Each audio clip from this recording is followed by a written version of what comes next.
മലയാള പാഠാവലിയുടെ മറ്റൊരധ്യായത്തിലേക്ക് എല്ലാ കൂട്ടുകാർക്കും സ്വാഗതം. ഇന്നത്തെ ക്ലാസ്സിൽ വ്യഞ്ജനാക്ഷരങ്ങളുടെ തുടർച്ചയായിട്ടുള്ള ഭാഗമാണ് ഉൾപ്പെടുത്തിയിരിക്കുന്നത്. നമുക്ക് പഠിച്ചു തുടങ്ങിയാലോ? വ്യഞ്ജനാക്ഷരങ്ങൾ: ത, ഥ,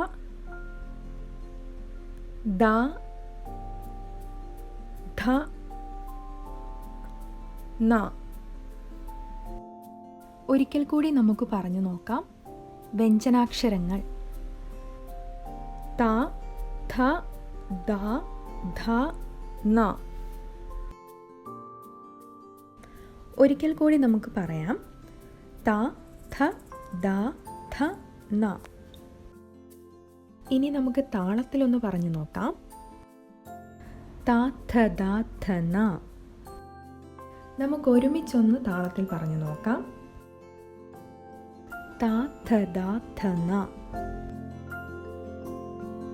അപ്പോൾ എല്ലാവരും ഇത് പഠിക്കുക. അടുത്ത ക്ലാസ്സിൽ വീണ്ടും കാണാം.